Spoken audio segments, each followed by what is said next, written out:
Everyone, welcome back to my channel. और आज बात करते हैं 2024 एंड 25 की स्ट्रेटजी के लिए। देखो, मैं बोलना चाहूँगी जो न्यू बच्चे हैं, जो अभी कॉलेज वगैरह में है या फिर जिनकी स्कूलिंग है, वो भी अगर अभी से प्रिपेयर करें तो ज़्यादा बेनिफिट होता है। क्योंकि यूपीएससी का पेपर आप सब देख सकते हैं कि कितना टफ है। जिन बच्चों ने 3-3, 4-4 साल से प्रिपरेशन की हुई थी उनको भी टफ लगा है। तो आप लोग, मैं बोलूँगी कि अभी से अपनी प्रिपरेशन करें। तो मैंने इसीलिए यहाँ पे सोचा है कि 2024 एंड 25 की स्ट्रेटजी बनाई जाए। तो ये यहाँ पे आपका हो गया मिशन LB एस्ना, ठीक है। तो आपको जाना है 2024 में, ठीक है। आई होप कि आप समझ गए होंगे। थोड़ा सा आपको मोटिवेट कर दूं पहले कि आपको LB एस्ना में जाना है और यहाँ पे आपको गाड़ी मिल जाएगी, ठीक है। आप शायद हो गए होंगे, कुछ बच्चे बोलते हैं बट अब तो यूपीएससी क्लियर करके IAS बनने के बाद भी बोल रहे हैं कि हम गाड़ी के लिए पढ़ते थे। तो चलो, वैसे सबका अपना अपना है। यहाँ पे स्टार्ट करते हैं। देखो, अभी आ चुका है जुलाई, क्योंकि 15 दिन तो आप चिल करो, मूवी वगैरह देखो और फिर उसके बाद अपनी जो नॉर्मल आपकी जो फितूर वाली लाइफ है उसको बंद करो और यहाँ पे जुलाई पे आ जाओ फिर सीरियस बच्चों की तरह।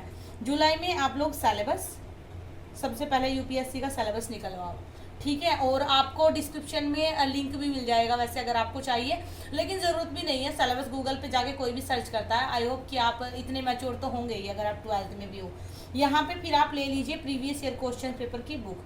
ये बुक आपको मिल जाएगी अमेजोन या फ्लिपकार्ट पे, मुरनाल सर की, जो कि बहुत अच्छी बुक है यार। जब मैंने प्रिपरेशन की थी तब मुरनाल सर की बुक नहीं आती थी, इसलिए मैंने दृष्टि की फॉलो की थी। बट अभी मैंने भी खुद मुरनाल सर की बुक दोबारा से मंगवाई है, ठीक है। हो गया। तो आपका जुलाई में आप ये काम कंप्लीट करेंगे। सिलेबस को अच्छे से रीड कर लेंगे। सिलेबस के साथ साथ आप प्रीवियस ईयर के क्वेश्चन पेपर देख लेंगे, जो मुन्नाल सर की बुक से आप लोग देख सकते हैं, या फिर अगर आपके पास कोई और बुक है उससे भी देख सकते हैं। ऐसा मत सोचना कि अब आप न्यू बुक लेने चले जाए, ठीक है। उसके बाद यहाँ पे अगस्त एंड सितंबर, यहाँ पे देखो मैं आप लोगों को दो चीज़ बता रही हूँ। यहाँ पे क्या है, सॉरी, अगस्त और सितंबर में आप यहाँ पे आप अपनी NCERT की बुक मंगवा लीजिए। अगर कोई बच्चा इकोनॉमिकली वीक है तो वो यहाँ पे एक बुक आती है NCERT सार, वो वाली ले सकता है, एक ही बुक। अगर कोई वीक है, मतलब आई मीन फाइनेंशियल प्रॉब्लम जिसको ज़्यादा है पैसों की, वरना आपको एक फ्री ऐप मिल जाएगा प्ले स्टोर में NCERT से, और NCERT ऐप करके है, उस पर भी आप NCERT की बुक पढ़ सकते हैं। बट जो ले सकता है PDF उसमें बुक फॉर्मेट में, वो बुक ही ले। और यहाँ पे अगस्त सितंबर में आप NCERT पढ़ेंगे। यहाँ पे आप NCERT पढ़ेंगे और ये आपको सारी नहीं पढ़नी है, इनकी आपको मेरी प्लेलिस्ट में वीडियो मिल जाएगी कि NCERT कैसे पढ़े, या फिर मैं उसका लिंक डिस्क्रिप्शन में डाल दूँगी, ठीक है। आप उससे देख सकते हैं कि आपको कौन कौन सी पढ़नी है। सारी ज़रूरी नहीं है, बिल्कुल भी टाइम वेस्ट ना करें। यूपीएससी का पेपर देखे कितना हार्ड था, ठीक है, और उसी के अकॉर्डिंग अपनी प्रिपरेशन करें। दिख रहा है ना अच्छे से? हाँ, दिख रहा है। अब आ जाते हैं आगे। यहाँ पे सितंबर के बाद यहाँ पे 1 अक्टूबर से आप अपनी प्रिपरेशन को स्टार्ट करेंगे। एंड फर्स्ट 3 मंथ यानी अक्टूबर, नवंबर एंड दिसंबर, यहाँ पे आप स्टार्ट करेंगे GS 2 एंड GS 3।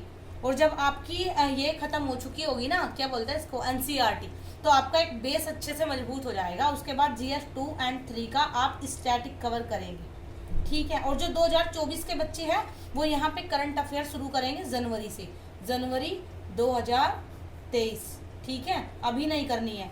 और जो बच्चे 2025 के लिए वो करेंगे जनवरी 2024 से 25 तक, समझ गए। अब यहाँ पे GS 2 एंड 3 ये आपको स्टैटिक करना है। उसके बाद दिसंबर तक ये कर लिया आपने, जनवरी में आप इसका रिवीजन कीजिए, ठीक है। बाकी अभी टच मत कीजिए, जनवरी में ये आपने कर लिया। उसके बाद में यहाँ आ जाइए फरवरी प्लस मार्च प्लस अप्रैल, और ये 3 महीने फिर आपको करना है GS 1 एंड GS 4। और यहाँ पे मैं आपको बता दूँ, यहाँ पे अगर आप चाहे तो इसके साथ आपके जो ऑप्शनल सब्जेक्ट होते हैं ना मेंस में, हिंदी एंड इंग्लिश, आप उनको ऐड ऑन कर सकते हैं। क्योंकि ऐसे आपका इतना ज़्यादा मतलब बहुत ज़्यादा बड़ा 4-5 टॉपिक लेके नहीं होता। GS 4 में ओनली जो इम्पोर्टेंट होता है वो ऐसे ही होता है। लेकिन आप चाहे तो यहाँ पे केस स्टडी की भी प्रैक्टिस कर सकते हैं। मैं आपको बताऊंगी, अगर आपको मेरे ग्रुप में ऐड होना होगा तो उसमें आपको ये सब कराया जाएगा, केस स्टडी प्रैक्टिस भी, GS 4 की सब चीज़ों के आपको नोट्स मिलेंगे, GS 1, 2, 3, 4 अनदर सब कुछ। और अगर आपको करना होगा, और वो भी मैं आपको बता दूंगी कब से शुरू हो रहा है, वो भी 1 अक्टूबर से शुरू होगा। अगस्त एंड सितंबर में उसमें रजिस्ट्रेशन स्टार्ट हो जाएंगे 1 अगस्त से, एंड उसके बाद 1 अक्टूबर से उसमें पढ़ाई शुरू हो जाएगी इसी बेस पे जो मैं आपको यहाँ पे बता रही हूँ।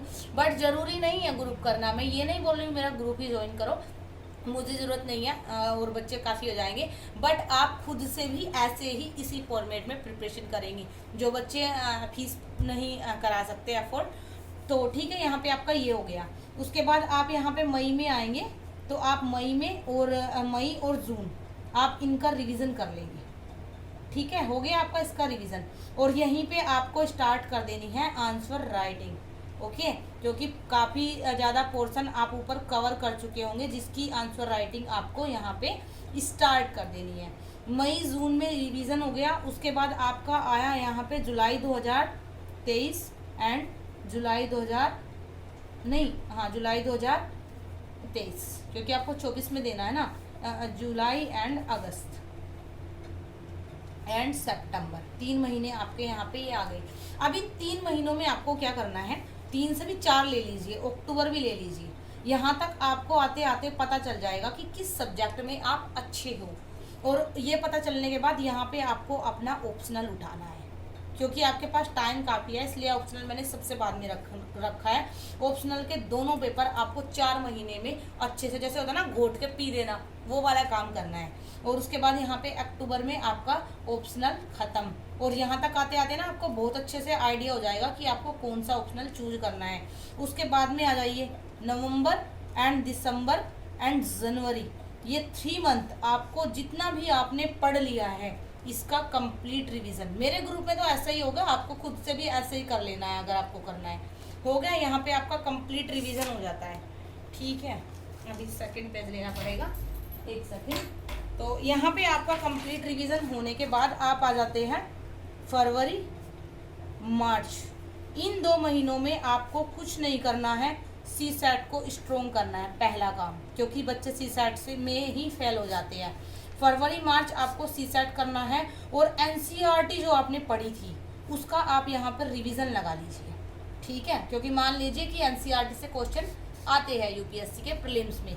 और यहीं पे ही आप एक काम और शुरू कर दीजिए, जिसको बोलते हैं टेस्ट सीरीज, ठीक है।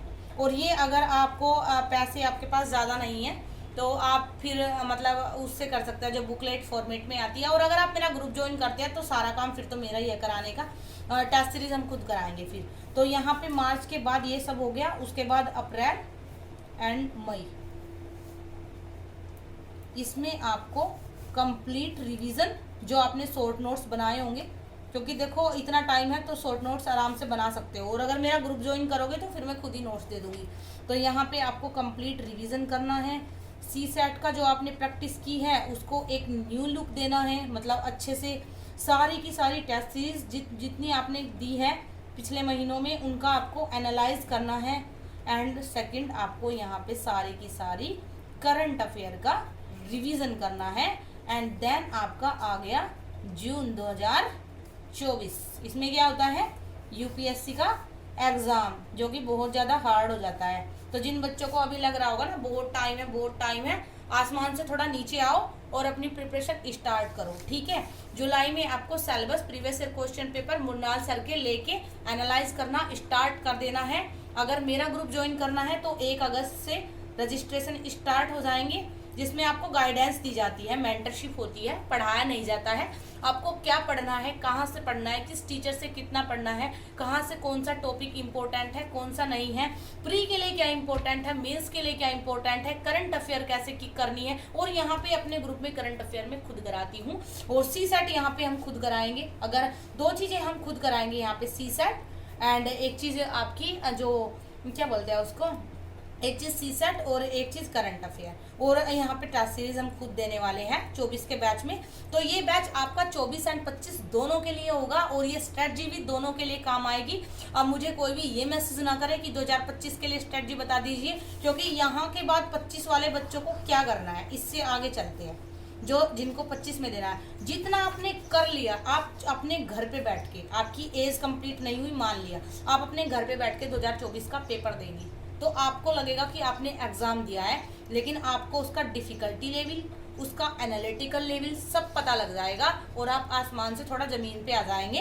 तो जो नेक्स्ट ईयर कंप्लीट पूरा होने वाला है उसमें आप एक सीरियस एस्पिरेंट बन के पढ़ाई करेंगे, क्योंकि यहाँ तक जो होगा ना वो तो कम ही बच्चे होते हैं जो सीरियस होते हैं। उसके बाद में इस पूरे साल फिर आप जो जून के बाद जो टाइम बचता है, यहाँ तक मई तक आ गया, जून से लेके नेक्स्ट 2025 के एग्ज़ाम तक आप कंप्लीट दोबारा से अच्छे से और ज़्यादा रिवीजन कर सकते हैं एंड देन 25 में अपना एग्ज़ाम दे सकते हैं। और जहाँ तक बात है कॉलेज की और उसकी, तो थोड़ा थोड़ा करके करें। 4-4 महीने पढ़ते यार, मैंने तो 2-2 3-3 महीने में किया था, तो आराम से इजीली कर सकते हैं। एंड आई होप कि अब आप समझ गए होंगे। एक फॉर्मेट मैंने तैयार कर दिया है, बाकी आप अब इसको खुद से जैसे अच्छे से सजा संवार के डायरी में नोट कर सकते हैं। एंड अगर आपको मेरे ग्रुप में ज्वाइन करना है तो 1 अगस्त से उसका रजिस्ट्रेशन होगा और उसमें क्या क्या कराया जाएगा इसका आपको जल्दी ही वीडियो मिल जाएगी। And now thanks for watching, keep supporting, keep loving and bye. अपनी सिस्टर को सब्सक्राइब कर दीजिए और अपने सारे ग्रुप में शेयर कर दीजिए। बाय।